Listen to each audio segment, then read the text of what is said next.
At my husband's company's big launch event, I had planned to reveal that I was the heir to a billionaire fortune and announce our relationship to the world. But when I walked in, I overheard him telling his coworker, "She's so naive. She has no idea what's really going on." That's when I saw them tangled up on the office bed. "She's so naive. She has no idea what's really going on." Chase's voice drifted through the crack in his office door, stopping me dead in the hallway of Blackwood Industries. I'd come to surprise him before the launch event, wearing the emerald dress he'd bought me for our anniversary, clutching the speech cards where I'd written out my big revelation, that I wasn't just his supportive wife, but the Hawthorne pharmaceutical heir who'd been secretly funding his dreams. Leah Morrison's laugh followed, low and intimate. "How much longer do you plan to keep playing house with her?" Through the narrow opening, I saw them on his leather couch, the one I'd helped him pick out last spring. Her manicured fingers traced patterns on his chest while he played with her hair, both of them fully dressed but positioned in a way that suggested this wasn't their first stolen moment. Before we continue, I want to thank you for joining me in sharing stories of betrayal and triumph. If you believe everyone deserves to know the truth in relationships, please consider subscribing. It's free and helps us reach more people who need to hear this. My knees went weak. I pressed myself against the wall, grateful for its cold support against my back. The speech cards in my hand crumbled as my fist clenched involuntarily. 6 years. 6 years of pretending to be ordinary, of hiding my inheritance to ensure his love was real, and this was my reward. "Just until after tonight's launch," Chase said, his hand sliding down Leah's back. "Once the funding is secured, I can start the separation process. The prenup I had her sign protects everything I've built." Everything he'd built. With my money. With the anonymous investments I'd funneled through shell companies to save his failing startup 3 years ago, 2 years ago, and again last spring when he'd nearly bankrupted the company through poor management. The irony tasted bitter in my mouth. "What about her family?" Leah asked. "Doesn't she come from money or something?" Chase laughed and the sound made my stomach turn. "Her grandmother left her some jewelry she keeps hidden in the kitchen drawer. Thinks I don't know about it. Probably worth a few thousand. She pretends to be this simple freelance designer, but I've seen the way she looks at expensive things. Classic champagne taste on a beer budget. That's why I had to protect my assets with the prenup. The kitchen drawer where I kept my Cartier watch. My Van Cleef earrings. The Patek Philippe from my father. Items worth more than his entire company's quarterly revenue, hidden among mismatched spoons and expired coupons because I'd wanted him to love me for me, not for the Hawthorne billions that had been sitting untouched since my father died 2 years ago." "You're terrible," Leah said, but her tone suggested she found it charming. "What time should I meet you at the launch?" 7:30. "I'll introduce you to the board as our new head of research development. The position I told Brooke was going to Marcus from the Boston office." My hand found the wall again, needing its stability. Marcus didn't exist. I'd wondered about that name when Chase mentioned him last week, had even offered to help prepare his welcome packet. Chase had brushed me off, saying HR would handle everything. "And your wife won't suspect anything?" "Brooke." He said my name like it was something distasteful. "She'll be too busy playing the supportive wife role. He loves that stuff." Standing beside me, smiling for photos, pretending she understands what we do here. "I bought her that green dress specifically for tonight. She'll wear it because she always does what I expect." The green dress that hung in our closet, the one he'd surprised me with last month, saying it matched my eyes perfectly. I'd been so touched by the gesture, by him remembering our anniversary when he'd been so consumed with work lately. Now I understood it was just another prop in his performance. My phone buzzed in my purse. A text from Nina, my only friend who knew the truth about my inheritance. "Are you really going through with telling him tonight? Please reconsider. Something feels wrong about all this." If only she knew how right her instincts were. I heard movement from inside the office, chairs scraping against the floor. They were standing up. I forced myself to walk, my heels clicking against the marble floor as I headed for the stairwell. No elevator. Too much chance of running into them when the doors opened. 20 minutes earlier, I'd been practicing my speech in the car. "Chase, there's something I need to tell you.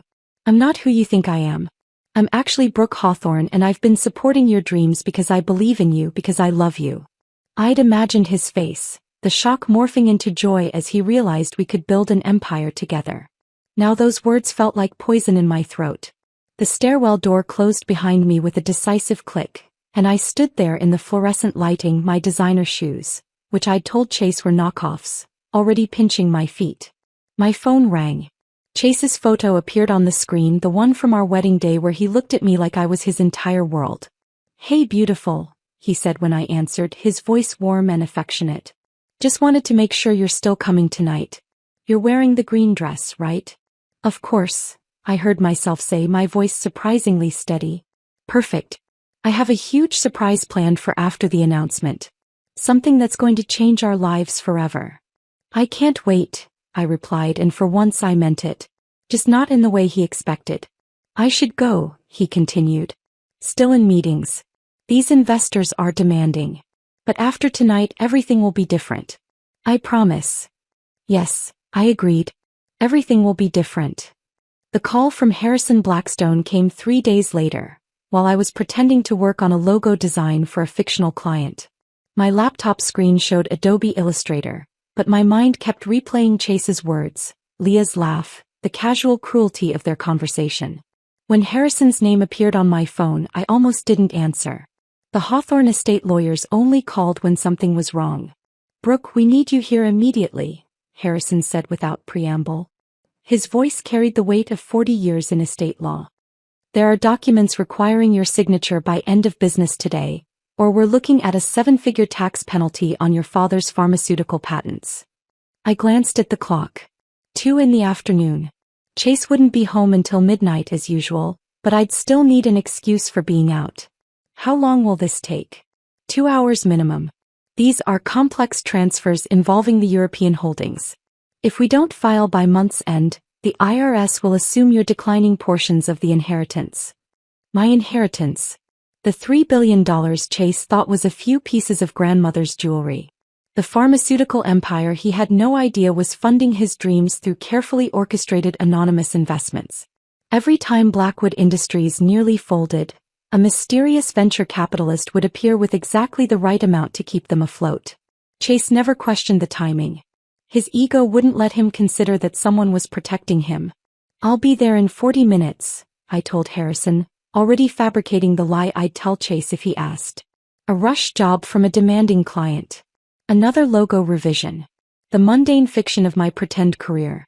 The law offices of Blackstone and Associates occupied 3 floors of a building that screamed old money. Persian rugs that cost more than most people's cars.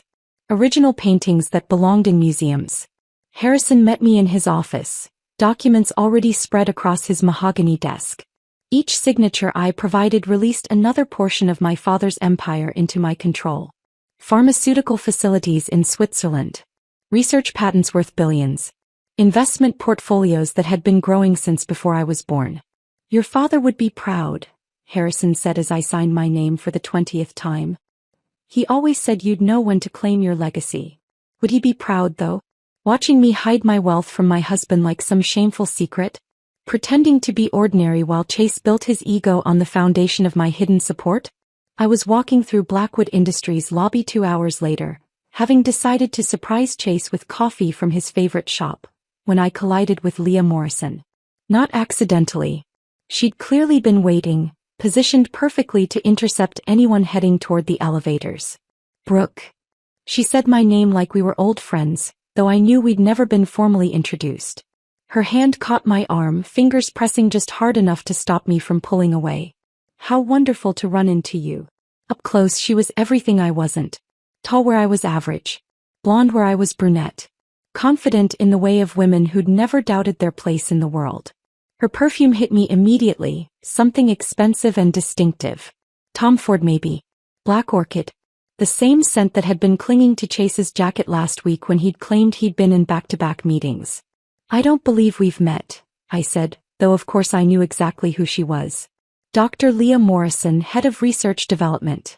The woman whose fingers had been tracing patterns on my husband's chest 3 days ago. "Oh, but I feel like I know you," she said, her smile showing too many teeth. "Chase talks about you constantly. How devoted you are. How supportive." She paused, her eyes scanning my outfit. The deliberately modest dress from Target. The knockoff designer bag I carried to maintain my cover. It must be so hard having a husband who works such long hours. The sympathy in her voice was so fake it could have been manufactured in a laboratory. She squeezed my arm again and I caught another wave of that perfume. Definitely black orchid. Definitely the same scent that had been on Chase's clothes. He's dedicated to his work, I replied, keeping my voice neutral. Oh yes, very dedicated. Something flickered in her eyes. Amusement maybe. Or triumph. We were just in a meeting until 3 this morning. Strategic planning for the launch. Your husband has such stamina. The coffee in my hand felt suddenly heavy. 3 in the morning. He texted me at 11 saying he was heading home soon. Another lie to add to the collection I was building. I should go, I said, stepping toward the elevator. Of course. She released my arm but leaned in close, her voice dropping to a whisper. That's a lovely dress, by the way. Target has such nice things these days. She walked away before I could respond, her heels clicking against the marble with the confidence of someone who'd already won a game I hadn't known we were playing. I stood there holding the coffee that was growing cold, wondering how she knew where I shopped. Had Chase told her? Laughed about his wife's bargain hunting while they conducted their strategic planning sessions? The surprise got worse that evening. Chase's mother Eleanor arrived unannounced at 7, using the spare key we'd foolishly given her for emergencies. I was setting the table with my grandmother's Bernardot china, the set worth $30,000 that I'd told Chase I'd found at an estate sale for $200. Brooke, darling, Eleanor said, though her tone suggested I was anything but. She air-kissed my cheek while her eyes catalogued everything wrong with our penthouse. I was in the neighborhood. She lived in Connecticut. Nothing about Manhattan was her neighborhood. Chase isn't home yet, I said, though she already knew that. She never visited when her son was around to buffer her criticisms. Perfect. We can have girl talk. She settled into our living room like a queen granting an audience. This place is looking rather tired, isn't it? Perhaps after the launch, you can afford to redecorate. The penthouse was immaculate. I'd spent a fortune making it appear middle-class comfortable while hiding anything that might reveal my wealth. But to Eleanor, who knew nothing of my inheritance, we were simply not good enough. We're comfortable, I said, pouring her wine from a bottle I'd claimed was from Trader Joe's but had actually cost $300. Comfortable. She said the word like it tasted bad. Well, I suppose that's something. Though at your age I'd already given Charles 3 children. Chase isn't getting younger, you know. The children conversation. We had it every time she visited. What she didn't know was that Chase had been postponing that discussion for 2 years, always claiming we needed to be more financially stable first. Now I wondered if he'd been waiting until he could leave me for Leah. Speaking of suitable marriages, Eleanor continued, swirling her wine, I ran into Leah Morrison at the club yesterday. Such good breeding. Her father's in pharmaceuticals, you know. Old money. The kind of background that would complement Chase's ambitions perfectly. The wine glass trembled in my hand. She seems nice. Nice. Eleanor laughed. Darling, she's exceptional. Harvard Medical School. Published researcher. The kind of woman who understands Chase's work. Her eyes fixed on me with surgical precision. Not that you don't try, dear. But some things require a certain level of sophistication. I served dinner on my grandmother's china while Eleanor continued her monologue about Leah Morrison's virtues. Each piece I set down was worth more than Eleanor's monthly mortgage, but she saw only what I wanted her to see.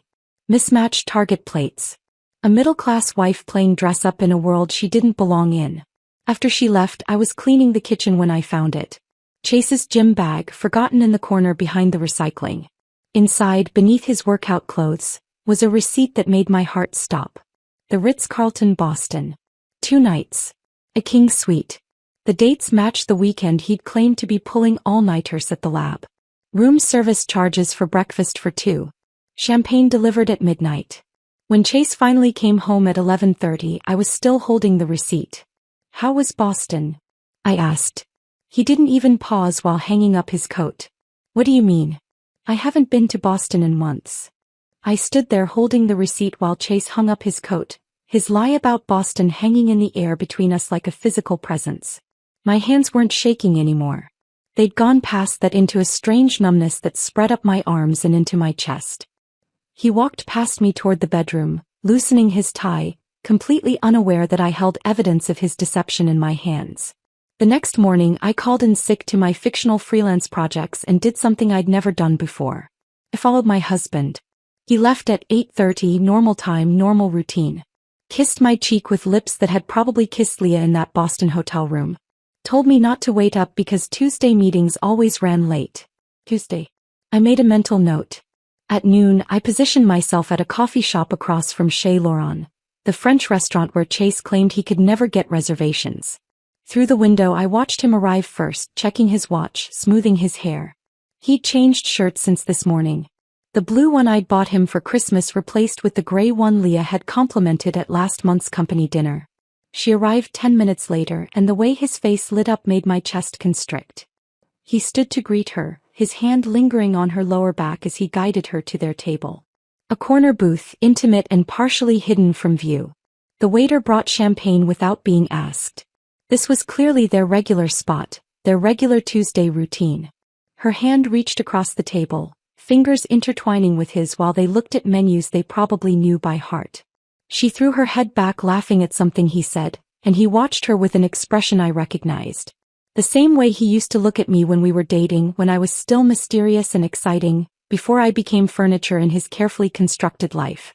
When they left at 2:30, Chase helped her into her coat with such tenderness that I had to look away. His hands lingered on her shoulders, adjusting the collar, tucking a strand of hair behind her ear. The same gestures he'd once reserved for me, now performed on a sidewalk in broad daylight where anyone could see. Where his wife could see. I drove to Nina's apartment instead of going home. She took one look at my face and pulled me inside, already reaching for the wine.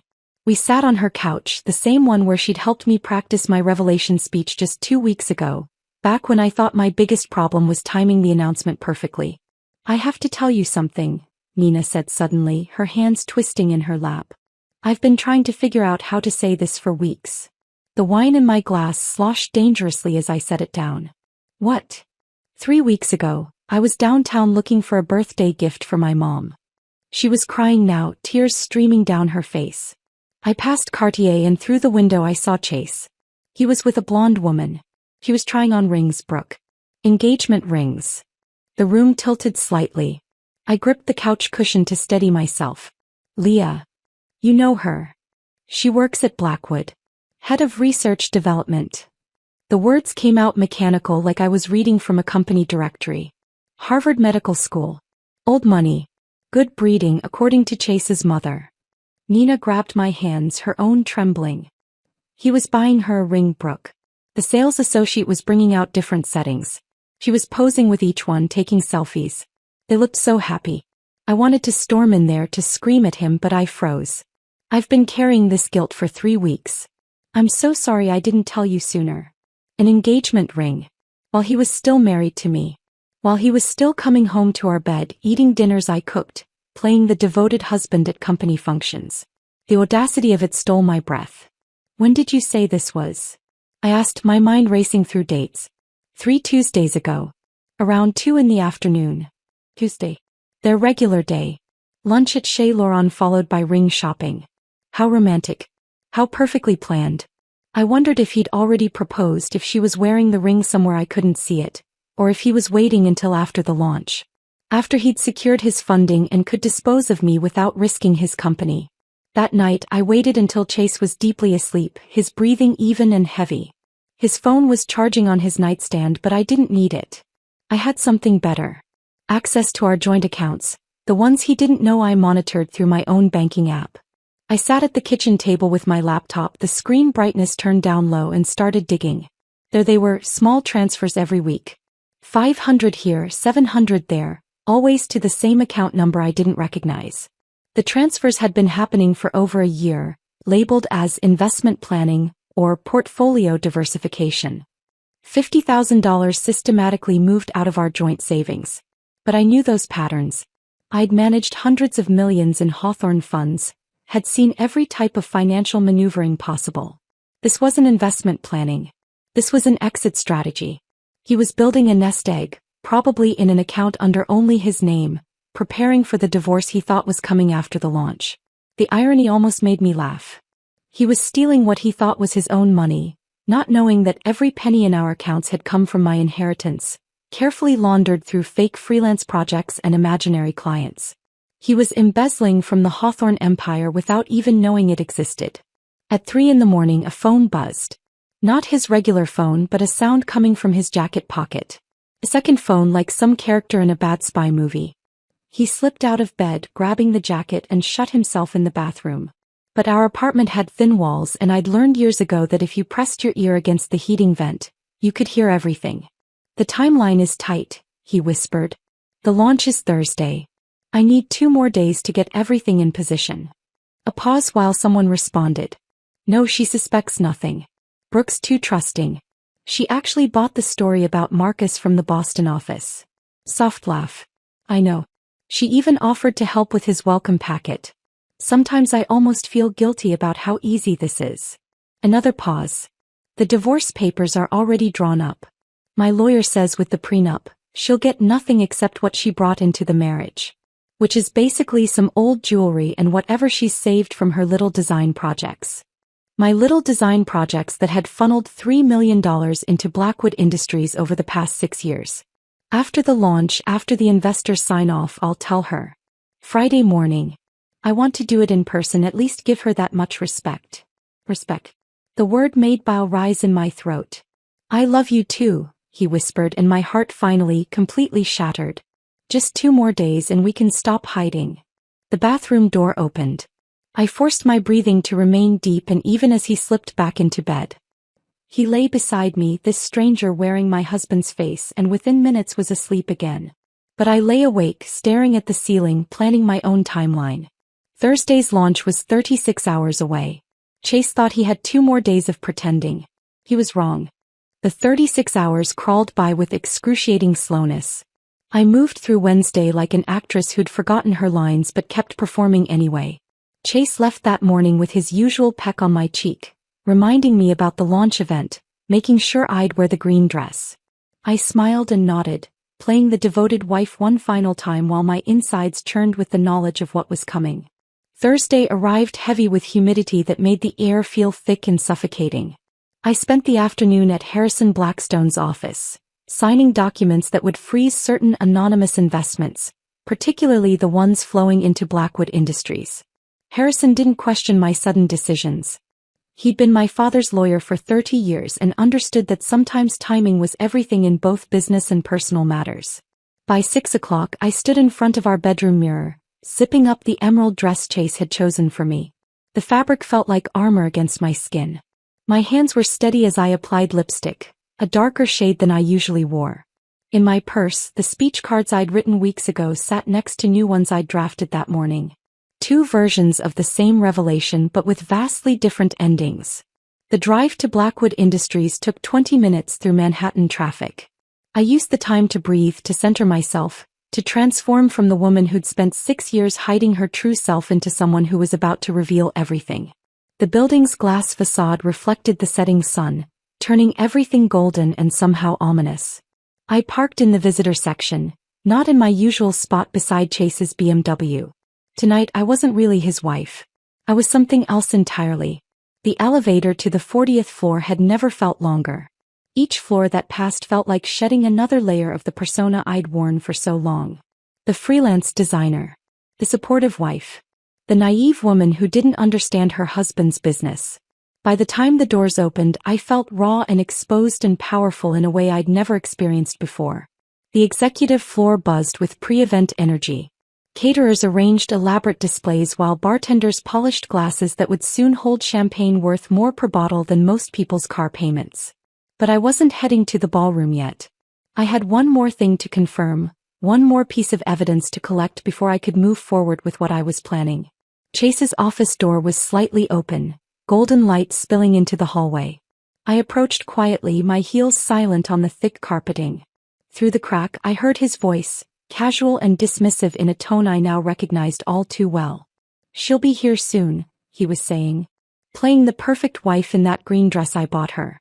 God, she was so grateful for that thing. You'd think I'd given her diamonds instead of something off the rack from Nordstrom. Leah's laugh was like nails on glass. "She really has no idea about us?" Brooke's sweet, but observation isn't her strong suit. She still thinks I'm working late when I'm with you. Still believes that conference in Boston was real. I could probably move you into our apartment and she'd think you were the new housekeeper. They were sitting on the leather couch, the same one from the other day. Leah's shoes were off, her feet tucked under her while she leaned against Chase's shoulder. On her left hand, catching the light from his desk lamp, was a ring. The engagement ring Nina had seen him buying. He was already wearing it, just on the wrong hand for now. After tomorrow's divorce conversation, we won't have to hide anymore, Chase continued, his fingers playing with her hair. I've got everything lined up. The prenup protects all my assets. She'll get what she came in with, which is basically nothing. Some jewelry from her grandmother that she thinks I don't know about. Maybe $50,000 if she's been saving from her design work. And the company? Leah asked. Once tonight's launch succeeds and the investors sign off, Blackwood will be valued at over $100 million. None of which she can touch thanks to that prenup. She was so eager to prove she wasn't after my money that she signed it without even having a lawyer look at it. The irony of that statement nearly made me laugh out loud. The prenup protected his assets, yes. But it also protected mine. Every anonymous investment, every shell company transfer, every penny of the Hawthorne fortune remained solely in my control. He'd been so focused on protecting himself from a gold digger that he'd never considered he might be the one digging. I backed away from the door and walked to the executive bathroom. The one with marble counters and individual stalls that locked properly. I stood at the sink, meeting my own eyes in the mirror. The woman staring back wasn't the same one who'd practiced speeches about love and partnership. This woman had sharper edges, clearer vision, and a plan that was about to unfold. I called Harrison from the bathroom, keeping my voice low but firm. Execute the transfers we discussed. All of them. Immediately. Are you certain? Once I do this, it can't be reversed. I'm certain. Next, I called the security firm I'd contacted earlier that week. Mercury Security? This is Brooke Hawthorne. I need your team at Blackwood Industries within the hour. Discreet positioning but visible when I give the signal. Understood, Ms. Hawthorne. We'll have 6 operatives in place. I touched up my lipstick, adjusted the emerald dress one final time and walked toward the ballroom. The transformation was complete. I wasn't walking in as Chase's naive wife. I was walking in as Brooke Hawthorne, heir to a pharmaceutical empire, about to reclaim my power in the most public way possible. The ballroom doors were open, revealing a sea of Silicon Valley elite mixed with New York old money. Investors, board members, journalists, and influencers, all here to celebrate Blackwood's triumph. They turned as I entered, many recognizing me as Chase's wife, offering warm smiles and congratulations. Board member Richard Klein approached immediately, his wife Margaret beside him. "Brooke, you must be so proud," Richard said, clasping my hand. "Chase has built something remarkable." "Yes," I agreed, my smile perfectly calibrated. "Tonight's certainly going to be remarkable." Margaret leaned in conspiratorially. "He's lucky to have such a supportive partner. Behind every successful man, right?" "Sometimes," I replied, accepting a champagne flute from a passing waiter. "The woman isn't behind him at all. Sometimes she's been in front the whole time and he just didn't notice." They laughed, taking it as a joke. If only they knew how literal I was being. I moved through the crowd, accepting congratulations and praise for Chase's success, each compliment adding fuel to the fire burning in my chest. Several people mentioned how fortunate Chase was to have me, how my support must have meant everything during the difficult early years. "More than you know," I told each of them, smiling wider with every passing minute. The champagne flute felt weightless in my hand as I watched the crowd shift and swirl around the ballroom like schools of expensive fish. Through the floor-to-ceiling windows, Manhattan glittered below us, unaware that 40 floors up, a marriage and a company were about to implode in front of 300 witnesses. The lights dimmed slightly and Chase appeared at the podium, his confidence radiating across the room. He looked every inch the successful CEO in his tailored Tom Ford suit, the one I'd bought him last year with Hawthorne money he didn't know existed.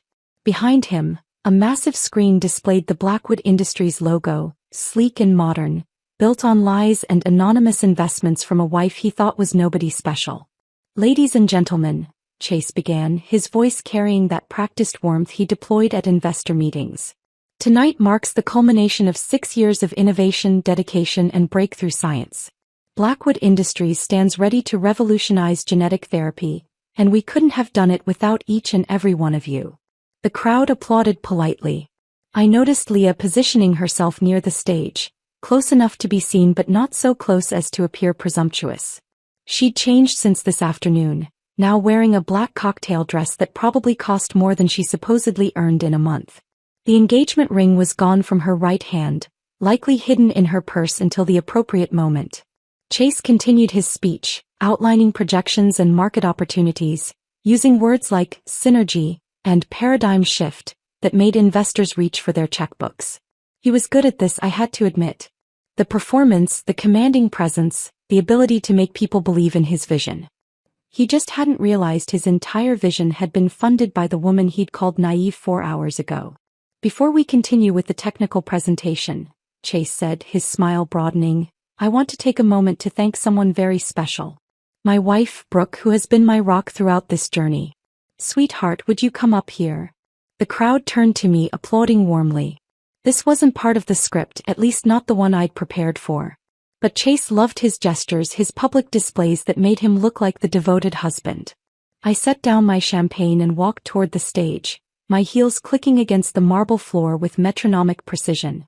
Each step felt like walking toward my own execution and my resurrection simultaneously. Chase extended his hand to help me up the 3 steps to the stage. His palm was dry and warm, the hand of someone utterly confident in his control of the situation. He pulled me close, kissing my cheek for the cameras that were already flashing. "Isn't she wonderful?" he said into the microphone, his arm around my waist possessively. 6 years of supporting my dream, never complaining about the late nights or the endless meetings. I couldn't have done this without her. The irony of that statement nearly made me laugh. He literally couldn't have done it without me, just not in the way he was implying. The crowd applauded again, and I saw several board members' wives dabbing at their eyes, moved by this display of marital devotion. "Actually," I said, my voice carrying across the room before Chase could continue, "I have something I'd like to share as well." Chase's arm tightened around my waist, but his smile never wavered. "Of course, darling," he said, though I caught the flash of annoyance in his eyes. "This wasn't planned. I wasn't supposed to speak." I gently extracted myself from his grip and took the microphone. The weight of it felt right in my hands, like a weapon I'd been waiting to wield. The room fell silent, hundreds of faces turned up toward the stage, expectant and curious. "Thank you all for being here tonight," I began, my voice steadier than my heartbeat. "This is indeed a momentous occasion, and I'm honored to be part of it. Chase is right that I've been supporting his dream for 6 years. What he doesn't know is exactly how much support I've been providing." A ripple of confusion passed through the crowd. Chase's hand touched my elbow, a warning disguised as affection. "You see," I continued, stepping away from his reach, "Chase has had an anonymous investor these past 6 years. Someone who believed in his vision enough to invest millions when banks wouldn't lend him a penny. Someone who saved Blackwood from bankruptcy not once, not twice, but 3 times. The confusion in the room shifted to interest. Phones appeared in hands, sensing something newsworthy was happening. Chase's face had gone very still, the kind of stillness that precedes either flight or fight. "That investor," I said, looking directly at Chase now, "was me. Brooke Hawthorne, sole heir to Hawthorne Pharmaceuticals, and the woman you called naive this afternoon while you were wrapped around Leah Morrison on your office couch." The gasp that went through the room was almost physical, like all 300 people had inhaled simultaneously. Chase's mouth opened, closed, opened again, like a fish suddenly removed from water. His hand shot out to grab the microphone, but I stepped back, keeping it out of his reach. "That's ridiculous," he managed to say, his voice carrying even without amplification. "Brooke, what are you doing?" I pulled out my phone, connecting it to the presentation system with the click of a button.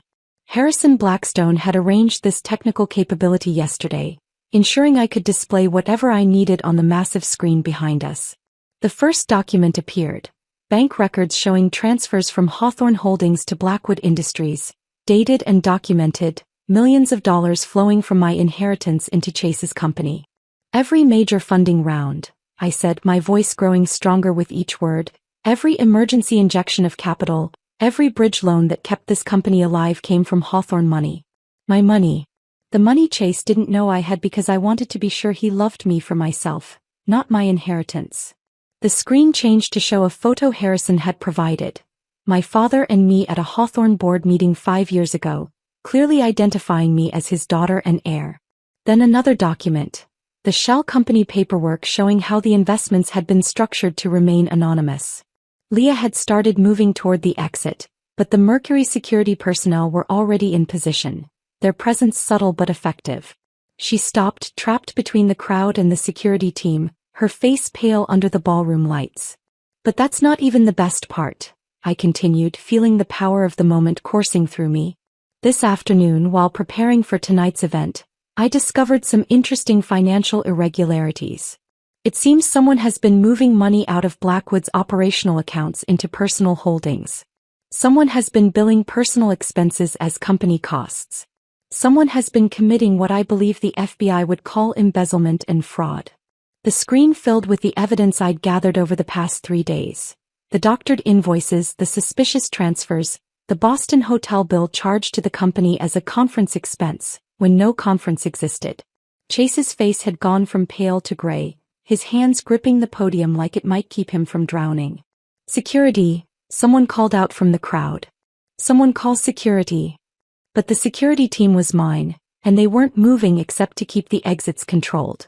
The crowd had become a living thing, phones raised, recording everything, the silence replaced by urgent whispers and the rapid-fire clicking of photos being taken. I've already forwarded this information to the appropriate authorities, I announced, looking directly at the crowd of investors and board members. I imagine they'll have questions about where their money actually went. The elevator descended in silence while behind me, the ballroom erupted into chaos. Through the closing doors, I caught a glimpse of board members surrounding Chase, their faces twisted with rage, while reporters pushed forward with microphones and cameras. The Mercury security team held their positions, ensuring order but not protecting Chase from the consequences that were finally catching up to him. My phone started vibrating before I even reached the parking garage. Chase's name flashed on the screen, call after call that I let go to voicemail. Then came the texts, rapid fire and increasingly desperate. What have you done?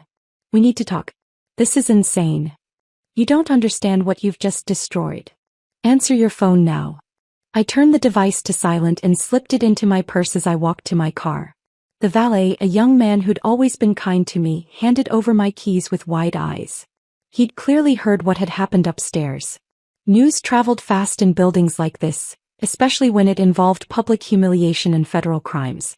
The drive to our penthouse took 15 minutes through unusually light traffic. I used the time to call Harrison Blackstone, who answered on the first ring despite it being nearly 10 at night. I watched the live stream, he said without preamble. Several reporters were broadcasting. You handled that remarkably well. I need the divorce papers filed first thing tomorrow morning, I said, my voice surprisingly steady. And I need you to freeze all joint assets immediately. Already in motion. I took the liberty of preparing everything after our meeting yesterday. The prenuptial agreement Chase insisted on is actually quite favorable to you, since it protects all premarital assets and inheritances. He essentially locked himself out of the Hawthorne fortune without realizing it existed. The irony of that wasn't lost on me. Chase had been so concerned about protecting his future earnings from a gold-digging wife that he'd signed away any claim to my billions. His lawyer had probably congratulated him on his foresight. I reached the penthouse and found the locks already changed. Building management moved fast when Harrison Blackstone called. My new keys worked perfectly, and I entered what had been our home but now felt like a crime scene I needed to process and evacuate. My phone continued its relentless buzzing. The messages from Chase had evolved from anger to bargaining. We can work this out. Think about what you're throwing away. 6 years, Brooke. Doesn't that mean anything? I made mistakes but we can fix this. Please just talk to me. I moved through the apartment methodically, taking only what had been mine before Chase entered my life. My grandmother's Bernardin china, carefully wrapped in tissue paper. The photo albums from my childhood that I'd hidden in the closet. The jewelry I'd kept concealed in the kitchen drawer, including the Cartier watch and Van Cleef pieces that were worth more than Chase's car. Everything else. The furniture we'd chosen together, the art we'd bought on our honeymoon, the expensive gifts he'd given me over the years, I left behind. They were props from a performance I was no longer participating in. Nina arrived at midnight with boxes and fierce loyalty. She took one look at my face and pulled me into a hug that nearly broke my composure. "I'm proud of you," she whispered. "What you did tonight was incredible." "I feel numb," I admitted, continuing to pack while she helped. "I thought I'd feel vindicated or angry or something, but I just feel empty." "That's shock," she said, wrapping another piece of china. "The emotions will come later. Right now we just need to get you out of here." Chase's messages had shifted again, this time toward threats. "You've destroyed everything I've worked for. The FBI is seizing our accounts because of your stunt. My lawyers will bury you. You think you've won, but this isn't over. No one humiliates me like this." I showed them to Nina, who immediately forwarded them to Harrison. Evidence of harassment would be useful if Chase decided to escalate beyond angry texts. Though given that federal investigators were probably already preparing charges against him, he had bigger problems than our divorce. By 2 a.m, we had my belongings loaded into Nina's SUV and a small moving truck. The penthouse looked strange with my presence erased from it, like a stage set after the play has ended. I left my keys on the granite counter along with the wedding ring I'd removed in the elevator. No note. No explanation. The empty space where I'd existed would say everything necessary. The drive to the Hamptons took 2 hours through empty highways. I'd inherited the estate when my father died, but I'd never lived there, keeping it maintained through a management company while I played at being middle class in Manhattan. As we pulled through the gates, motion sensors triggered subtle lighting that illuminated a house I'd only visited 3 times since the funeral. 20 rooms of pristine loneliness spread before us. The foyer alone was larger than most apartments, with a chandelier that had supposedly belonged to some railroad baron in the 1890s.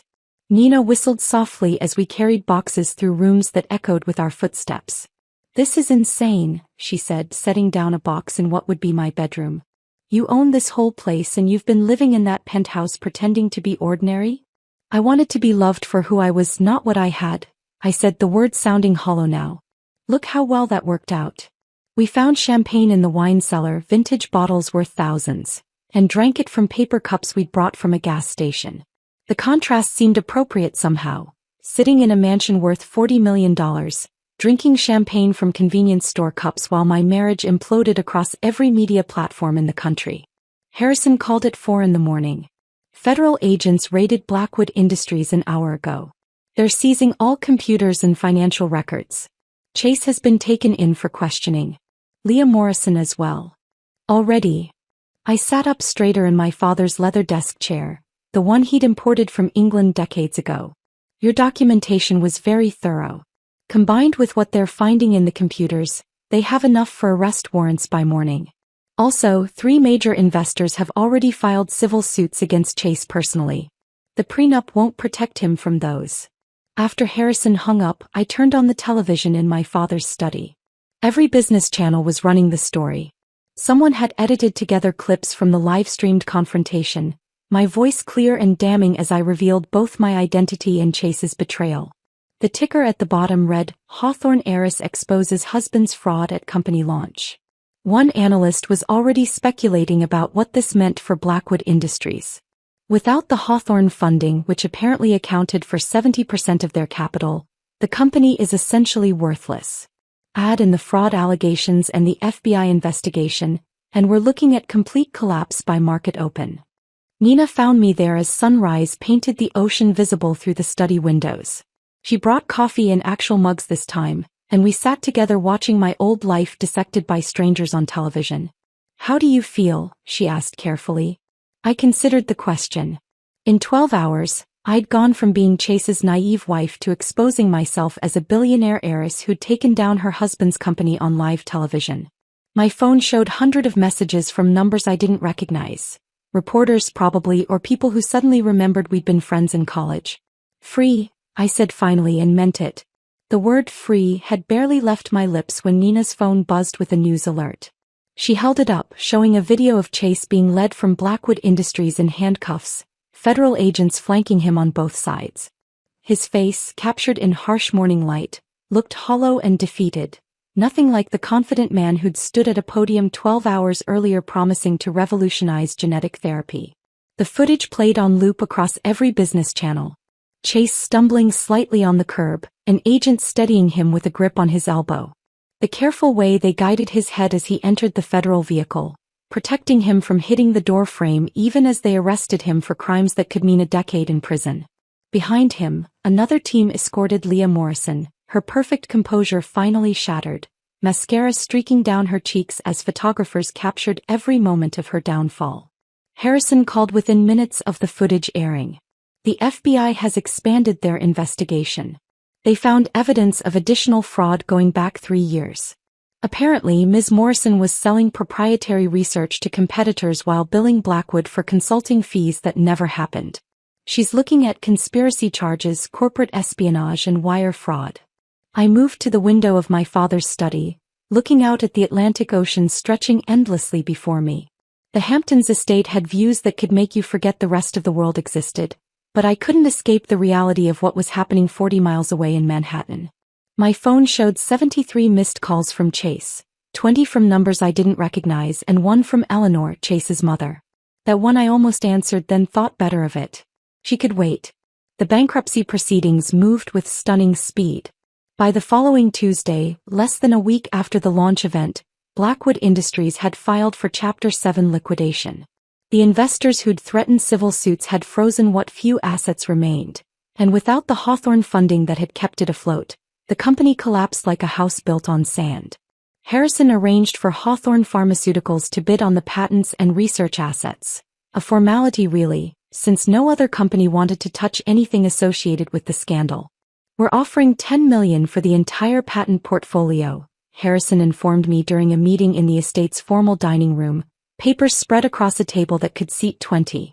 The research is actually quite valuable, properly managed. The scientists did good work despite the leadership failures. Make sure the research team knows they'll have jobs if they want them, I said, signing the acquisition papers. They didn't create this mess. They shouldn't suffer for Chase's crimes. The auction itself took place in a sterile conference room in Lower Manhattan. I didn't attend, but Harrison's associate sent updates. Chase's executive team watched their life's work get carved up and sold for pennies on the dollar. The legitimate assets went to Hawthorne. The office furniture and equipment went to liquidators. The executive floor's expensive furnishings, including Chase's precious awards and diplomas, sold for less than $1,000 total. Eleanor finally reached me on day 8, after I'd ignored 6 voicemails that progressed from demanding to desperate. She showed up at the estate's gates unannounced, forcing me to decide whether to let her in or leave her standing there like a door-to-door salesperson. Against my better judgment, I had security escort her to the front entrance. The woman who walked into my father's study bore little resemblance to the Eleanor who'd criticized my housekeeping and questioned my worthiness as her son's wife. Her usually perfect hair hung limp, her designer clothes looked slept in, and her eyes held the kind of desperation I recognized from people who'd lost everything they thought mattered. "Please," she said before I could speak, sinking into the chair across from my desk without being invited.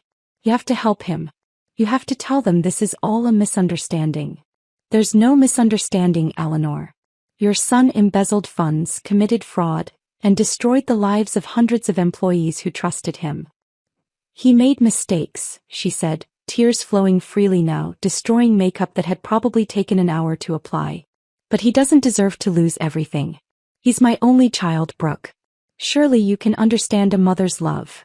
I thought about all the dinners where she'd compared me unfavorably to Leah Morrison. The constant suggestions that Chase had married beneath himself. The subtle and not-so-subtle insults about my supposed middle-class background. But looking at her now, broken and begging, I felt something I hadn't expected. Not forgiveness, certainly not that, but a kind of weary pity. "I can't help Chase," I said firmly. "He created this situation through his own choices. But I can ensure your personal trust fund remains protected from the civil suits. The one your late husband established. It's modest, but it will keep you comfortable." She sobbed harder, whether from relief or continued desperation I couldn't tell. After she left, Nina found me standing at the window again, watching the sun set over the ocean. "That was more generous than she deserved," Nina observed. "She's a bitter, selfish woman who raised a son in her image," I replied. "But she doesn't deserve to be homeless because Chase turned out exactly like she taught him to be." The final satisfaction came 2 weeks later when I personally supervised the renovation of Blackwood's executive floor. As the new owner through Hawthorne Pharmaceuticals, I had complete control over the space. Most of it would be converted into research laboratories, giving the scientists the resources they'd always needed but never received under Chase's leadership. But his office, that corner suite where I'd heard him call me naive, where I'd seen him with Leah, that space deserved special treatment. I stood in the doorway as workers dismantled everything that had made it his sanctuary.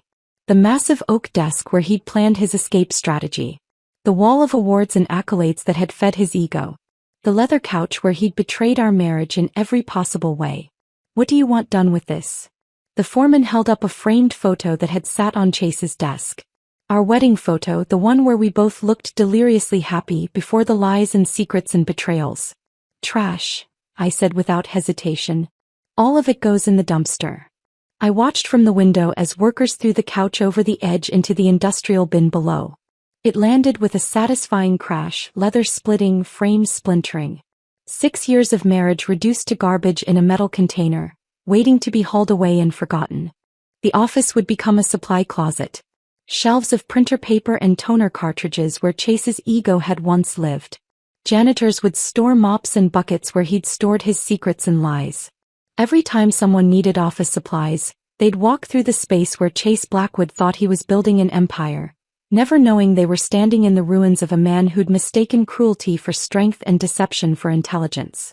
As I signed the final renovation orders, my phone buzzed with a text from an unknown number.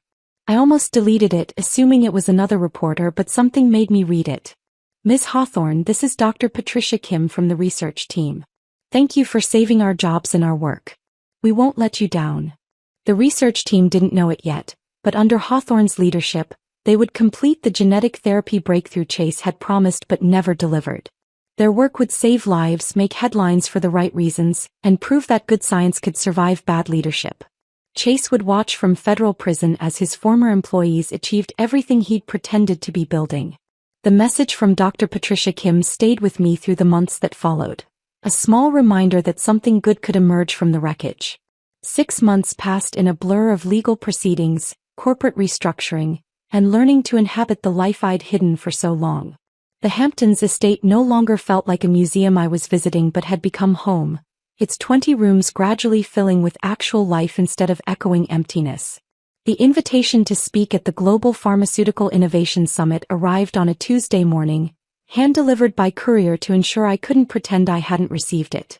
They wanted me to deliver the keynote address, to stand before an audience of industry leaders and explain Hawthorne's new direction. The same podium where Chase had planned to announce Blackwood's breakthrough would now be mine. I stood before the mirror in my bedroom that morning, but this time I wasn't hiding anything. The Cartier watch gleamed on my wrist. The designer suit I wore cost more than most people's monthly salary, and I no longer pretended otherwise. My reflection showed someone I was still learning to recognize. Confident without arrogance, powerful without cruelty, authentic in a way I'd never been allowed to be before. The conference center hummed with familiar energy when I arrived. Many of the same faces from that night 6 months ago filled the audience, though their expressions had changed. Where once they'd shown polite interest in Chase's promises, now they watched me with genuine curiosity and perhaps a touch of wariness. Everyone knew the story of the naive wife who'd turned out to be a billionaire, who'd brought down her husband's empire while building something better from its ashes. "Good morning," I began, my voice carrying clearly through the room without the tremor that had once accompanied public speaking. 6 months ago, many of you witnessed what happens when ambition operates without ethics, when success is built on deception rather than genuine innovation. Today, I'm here to show you what we've built instead. The presentation outlined Hawthorne's transformation. Not just the acquisition of Blackwood's research, but a complete restructuring of how pharmaceutical development could work. Profit sharing for every employee from janitors to lead scientists. Anonymous ethics reporting that actually resulted in action. Open source sharing of certain research to advance the field rather than just our bottom line. We've proven that ethical business isn't just morally correct, I continued, clicking through slides showing our latest breakthrough. The gene therapy Chase had promised but never delivered, now actually working in clinical trials. It's also more profitable. Our researchers are more innovative when they're not afraid. Our partnerships are stronger when built on transparency. Our innovations are more meaningful when they're designed to help people rather than just generate revenue. Nina stood at the side of the stage, now my chief operating officer, wearing a suit that probably cost more than she'd made in a year at her old job. She'd earned every penny of her new salary, helping me transform Hawthorne from my father's traditional pharmaceutical company into something revolutionary. When I introduced her, the applause was genuine. Everyone in the industry knew her story. The loyal friend who'd stood by me when everyone else would have run, who'd helped pack my grandmother's china while my world collapsed, who'd drunk champagne from paper cups in a $40 million mansion while we figured out how to rebuild. The questions afterward were probing but respectful. How had I hidden my identity for so long? What made me finally reveal the truth? Did I regret the way it had happened? I answered honestly, admitting that living a double life had been exhausting, that love had made me do foolish things, that sometimes the truth needs a dramatic reveal to be believed. 3 hours later, I was walking toward my car when I saw him. Chase stood outside the federal courthouse 2 blocks away, his lawyer beside him, both in dark suits that couldn't hide the defeat in their postures. The sentencing had been that morning. I'd known but chosen not to attend. Seeing him now was like spotting a ghost of someone who'd once mattered but had become irrelevant. He saw me at the same moment and froze. 5 years of minimum security had just been handed down, the judge apparently unmoved by his lawyer's arguments about first-time offenses and previous good character. He'd serve at least 3 before possibility of parole. His lawyer tried to guide him away, but Chase pulled free and walked toward me with the determined stride of someone with nothing left to lose. "Brooke," he said when he was close enough that I could see the lines around his eyes, the gray threading through his hair that hadn't been there 6 months ago. I waited, saying nothing, giving him no encouragement or acknowledgement beyond meeting his gaze. "I just wanted to say," he paused, seeming to search for words that might matter. "You destroyed everything." "No," I replied calmly. "I revealed everything. There's a significant difference. You planned it all along. Hiding who you were, waiting for the perfect moment to humiliate me." I almost laughed at his narcissism, still intact despite everything. "You're still trying to make yourself the victim in this story. I hid who I was because I wanted to be loved for myself. You hid who you were because you were planning to rob me. We are not the same." He stepped closer and I saw his lawyer tense, probably worried about violating some court order. "You were so naive," he said, echoing the words that had started everything. "You actually believed in love." "You were right about one thing," I said, my voice steady as granite. "I was naive. But naivety can be cured with experience. What you have, the selfishness, the cruelty, the complete inability to value anything beyond yourself, that's terminal." His face flushed red, but before he could respond, his lawyer grabbed his arm and forcibly walked him away. I watched them go, feeling nothing but a vague sense of closure. Chase would spend the next 5 years in federal prison, then emerge to find an industry that had moved on without him, where his name was synonymous with scandal rather than success. That evening, I sat in my father's study as sunset painted the ocean in shades of amber and gold. In my hands was the letter he'd left with the estate documents, one I'd read 100 times but only now truly understood. "My dearest Brooke," it began in his precise handwriting. "If you're reading this, then you've finally claimed your inheritance. Not the money, that's just numbers in accounts, but the responsibility that comes with it. I kept this from you not because I didn't trust you, but because I wanted you to discover who you were without its weight. True wealth isn't what you inherit, it's what you become when tested. The money can be lost, stolen, or squandered. But the person you become through trial and triumph, that's yours forever. I believe you'll become someone remarkable. Love always, Dad." The letter trembled slightly in my hands as tears I hadn't expected blurred the words. Through the window, the ocean stretched endlessly, and somewhere beyond the horizon the future waited. Not the future I'd planned with Chase, built on lies and hidden identities, but something real and solid and entirely my own. Tomorrow, the research team would present their latest findings. Next week, we'd announce 3 new partnerships with companies that shared our values. Next month, the first patients would receive the gene therapy that might save their lives. The empire I'd inherited had become something greater than my father had imagined, not just profitable but purposeful. Some women inherited fortunes and spent them. Others inherited fortunes and hid them. I'd done both and learned that neither brought happiness. True satisfaction came from using that fortune to build something meaningful, surrounded by people who valued loyalty over pedigree and truth over appearance. If this story of calculated revenge kept you on the edge of your seat, hit that like button right now. My favorite part was when Brooke revealed her identity as the Hawthorne heir at the launch event. Watching Chase's face drain of color as he realized his naive wife had been funding his dreams all along. What was your favorite moment of sweet justice? Drop it in the comments below.